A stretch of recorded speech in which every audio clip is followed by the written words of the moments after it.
Ketika Bu Bejo menemui Pak Tarno dan Pak Ganjar, jawaban mereka berdua itu sama. Pak Bejo disembunyikan. Sontak Pak Tarno dan Pak Ganjar pun mengumpulkan masyarakat. Beberapa anggota tim pun mendengar selalu ada langkah kaki di semak-semak belakang mereka. Halo Sobat Mistis, jumpa lagi bareng gue Randy di sini di channel horor kesayangan kita, Horor Area. Ini tempatnya horor. Kali ini gue akan bawain sebuah thriller horor yang serem banget, berjudul Endelik, karya Creepy Sedap. Mau tahu gimana keseruannya? Mau tahu gimana kengeriannya? Yuk kita sikat sama-sama. Bagi kalian yang ingin berbagi cerita horor, boleh DM saja di Instagram kami di sini di bawah ini. Ya, terima kasih. Kami tunggu ya ceritanya. Tanpa banyak bacot lagi, yuk kita sikat sama-sama ceritanya di sini di Horor Area.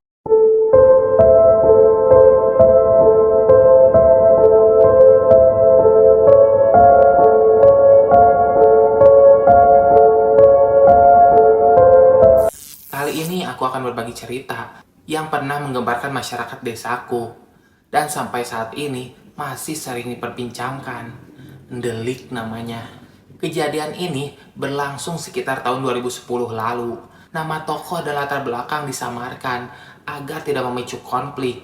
Hari Kamis ini sama seperti hari-hari sebelumnya, tidak ada yang aneh sama sekali. Pak Bejo berniat untuk mengunjungi rumah saudaranya si Nardi di desa sebelah sana. Karena memang ia rutin berkunjung ke rumah Nardi untuk mengunjungi sang ibu. Tiap berkunjung ke rumah Nardi, Pak Bejo biasanya memilih lewat hutan yang disebut Alas Kulon. Hal ini biasa dipilih oleh Pak Bejo karena ia hanya berjalan kaki dan jika lewat jalan raya harus memutar tuh. Biasanya Pak Bejo berangkat dari rumah sekitar pukul 3 sore itu. Berbeda dengan biasanya, kali ini Pak Bejo agak lambat. Ia berjalan dari rumah sekitar setengah 5 sore. Sebelum berangkat, Pak Bejo ditanya oleh sang istri. Apa nggak kemalaman, Pak? Berangkat jam segini. Pak Bejo pun menjawab, Cuma dekat doang kok. tidak lama setelah itu, Pak Bejo pun berangkatlah dari rumahnya. Sebelum masuk area Alas Kulon, Pak Bejo ditanyai oleh tetangganya. Maklum, orang desa terkenal dengan gapraknya. Mungkin ada 3 orang yang menyapa Pak Bejo kala itu. Mereka tidak menanyakan Pak Bejo mau kemana, karena mereka sudah tahu rutinitas Pak Bejo untuk mengunjungi rumah si Nardi. Akan tetapi, mereka menanyakan, Apa nggak besok pagi aja, Pak? Udah hampir malam loh ini. Pak Bejo pun dengan entengnya menjawab. Ya nggak apa-apa dong. Aku kan kesana mau ketemu ibuku. Dan akhirnya Pak Bejo pun melanjutkan perjalanan tuh dan masuk ke area Alas Kulon. Singkat cerita, sudah jam 8 malam saat itu. Biasanya jam segini Pak Nardi sudah mengantarkan tuh Pak Bejo pulang dengan sepeda motornya. Namun berbeda dengan hari ini, tidak ada tanda-tanda sepeda motor lewat di depan rumah Bu Bejo. Bu Bejo pun menunggu di depan rumah sampai setengah 9 malam kala itu. Akan tetapi belum ada tanda-tanda Pak Bejo pulang saat itu. Kemudian Bu Bejo pun menyuruh Tina, anaknya, menelpon sang paman untuk menanyakan Pak Bejo kenapa belum pulang. Halo, Pak Dek. Bapak masih lama nggak di rumah sana? Loh, bapakmu aja nggak kesini hari ini. Jawab Pak Nardi kala itu. Betapa kagetnya Tina dan Bu Bejo mendengar jawaban Pak Nardi. Tina langsung mematikan HP-nya dan bertanya kepada tetangga kala itu. Paman, Bapak tadi sore lewat sini nggak ya? Tina pun bertanya kepada sang tetangga tersebut. Iya Tin, tadi lewat sini. Aku saranin besok aja ke rumah Nardinya. Tapi dia ngeyel. Lewat jalan hutan ya tadi Bapak kesininya. Aku tadi lihat lewat hutan Tin. Emang ada apa? Jawab tetangga saat itu kepo. Kemudian Tina pun menceritakan bahwa Pak Bejo setelah masuk hutan tidak sampai ke rumah Pak Nardi alias hilang. Kabar tersebut pun sangat cepat menyebar dan keluarga Bu Bejo pun langsung tuh menghubungi orang-orang pintar yang ada di desanya karena dirasa ini ada hal yang gak beres. Bu Bejo pun meminta tolong tuh kepada masyarakat dan orang-orang pintar tersebut yaitu Pak Tarno dan Pak Ganjar. Ketika Bu Bejo menemui Pak Tarno dan Pak Ganjar, jawaban mereka berdua itu sama. Pak Bejo disembunyikan. Sontak Pak Tarno dan Pak Ganjar pun mengumpulkan masyarakat yang ingin membantu mencari Pak Bejo di Alas Kulon. Dan akhirnya terkumpul 10 orang pemuda yang dibagi menjadi 2 tim kala itu.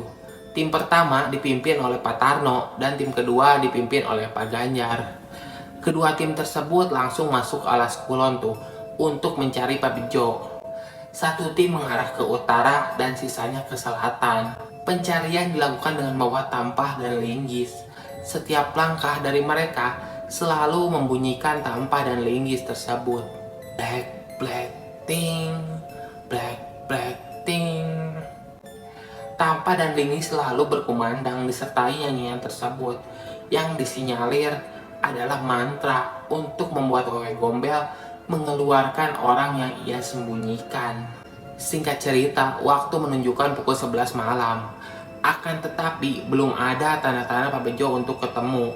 Di dalam alas tersebut terdapat 3 resapan air yang disebut luweng. Ketika tim bersama berada di dalam luang beteng, salah satu di antara anggota tim mencium bau pandan yang sangat menyengat. Ia pun mengikuti bau pandan tersebut dan menuju ke pohon trembesi yang ukurannya tidak terlalu besar. Pak Tarno pun seketika tuh berucap, Bisa di sini, tapi ayo kita jalan lagi. karena atas komando Pak Tarno, semua pun bergerak kembali menyusuri Alas Kulon.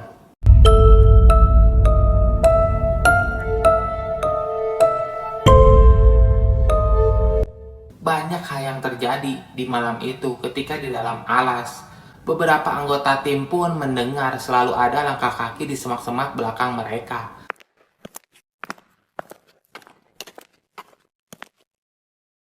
Suara tersebut mereka dengar tidak lama setelah masuk ke dalam alas tersebut. Sampai sekarang, mereka pun sempat tuh bertanya kepada Pak Ganjar, kok kayak ada yang ngikutin sih?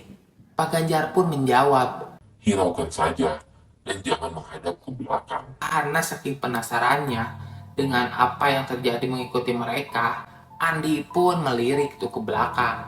Dirasa tidak ada apa-apa, Andi pun yang semulanya hanya melirik, sekarang menengok ke belakang untuk memastikan lagi memang tidak ada apa-apa di belakang mereka. Seketika Andi pun berteriak dengan kencang dan mengagetkan seluruh anggota timnya. Ada apa nih? Di belakang kita ada orang tanpa kepala, jalannya pincang. Makanya kalau dibilangin jangan ngeyel di belakang kita masih banyak lagi. Kamu pengen lihat semua? Ucap Pak Ganjar sambil tertawa. Maaf Pak, saya tidak akan mengulanginya lagi. Saya takut. Timpal Andi yang gemetar dan sekarang sangat pucat.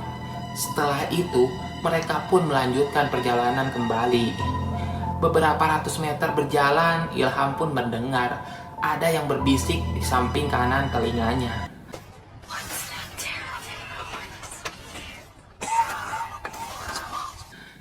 Tidak mungkin teman-temannya yang berbisik karena mereka berjalan berjajar dan ada jeda 3-4 meter.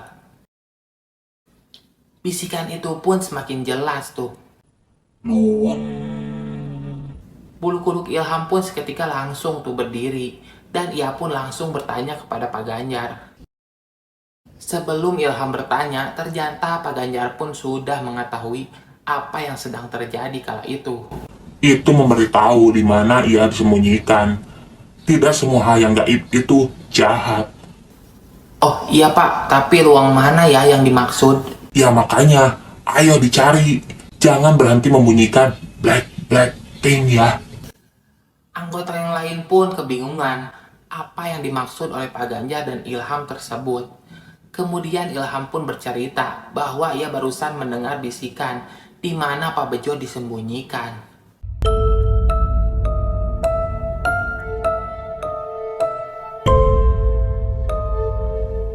Setelah hampir di tengah-tengah alas, Ilham dan Andi pun mencium aroma singkong bakar.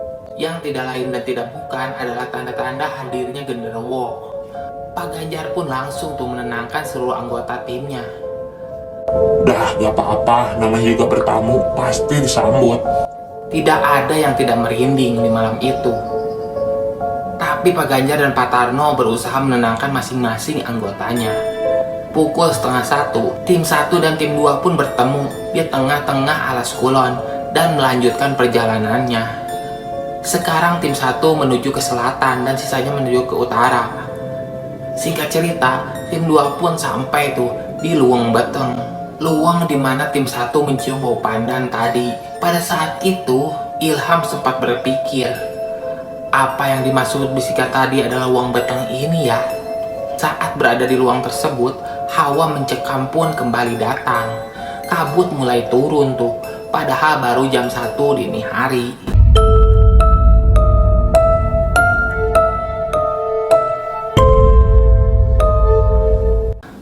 Bau pandan mulai tercium lagi. Pak Ganjar pun kembali menyuruh agar membunyikan black-blacking dengan sangat keras. Mungkin Pak Ganjar tahu bahwa Pak Bejo ada di sekitar situ. 15 menit berlalu, belum ada tanda-tanda yang muncul tuh dari Pak Bejo. Pak Ganjar pun tidak menyerah sampai di situ. Ia membacakan mantra-mantra dan doa tiada henti. Tak disangka, mereka pun mendengar suara rangan orang di semak-semak samping pohon terbesi tersebut. Suaranya seperti macan mengaum.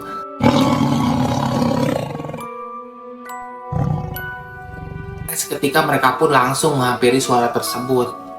Setelah sampai di sumber suara, betapa terkejutnya mereka melihat Pak Bejo dengan tubuh penuh tanah dan debu, seperti habis berguling-guling di tanah dan mengaum sangat keras.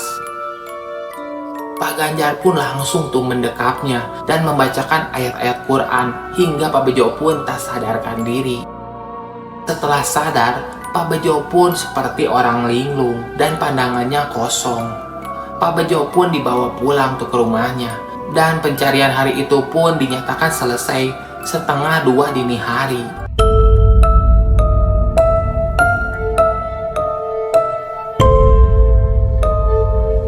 Keesokan harinya, Pak Bejo pun sadar dan sudah dapat diajak bercerita. Dia pun bercerita bahwa ia ketika itu sampai di Luwung Beteng, bertemu dengan wanita cantik dan diajak mampir ke rumahnya untuk makan.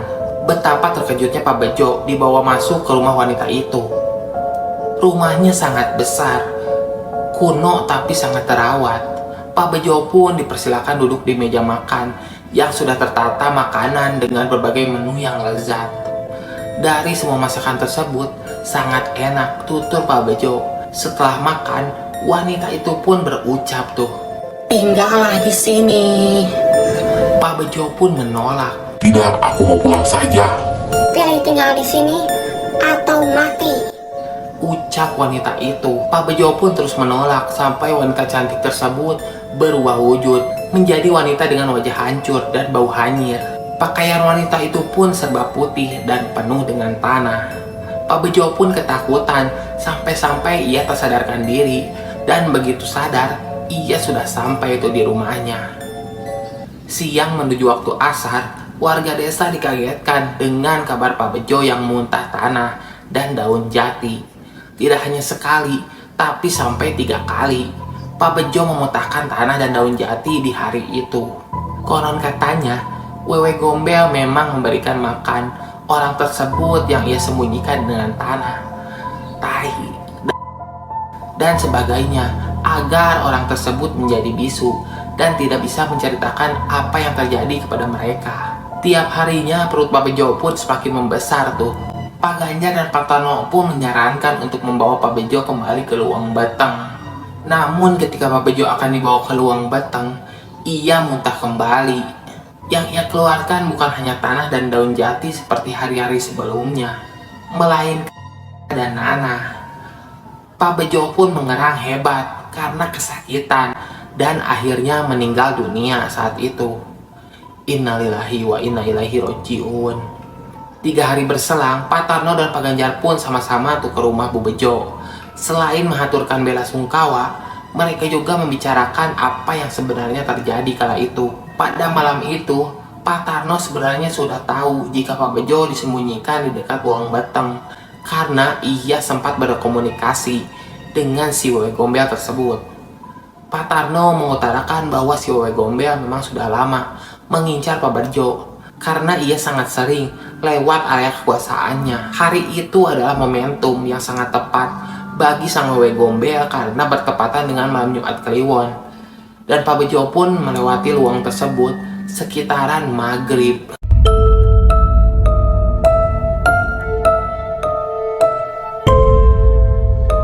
Sekian cerita dari kami, semoga menghibur Anda semua. Bantu dukung konten-konten kami dengan cara like, comment, and subscribe ya. Klik juga lonceng icon agar Anda mengetahui konten-konten terbaru yang kami update. Terima kasih bagi Anda yang sudah mengklik video ini dan nonton sampai selesai. Semoga kalian sehat selalu dan dalam lindungannya. Amin. Gue Randy di sini dan tim undur diri. Bye-bye. Wassalamualaikum. Horor area. Ini tempatnya horor.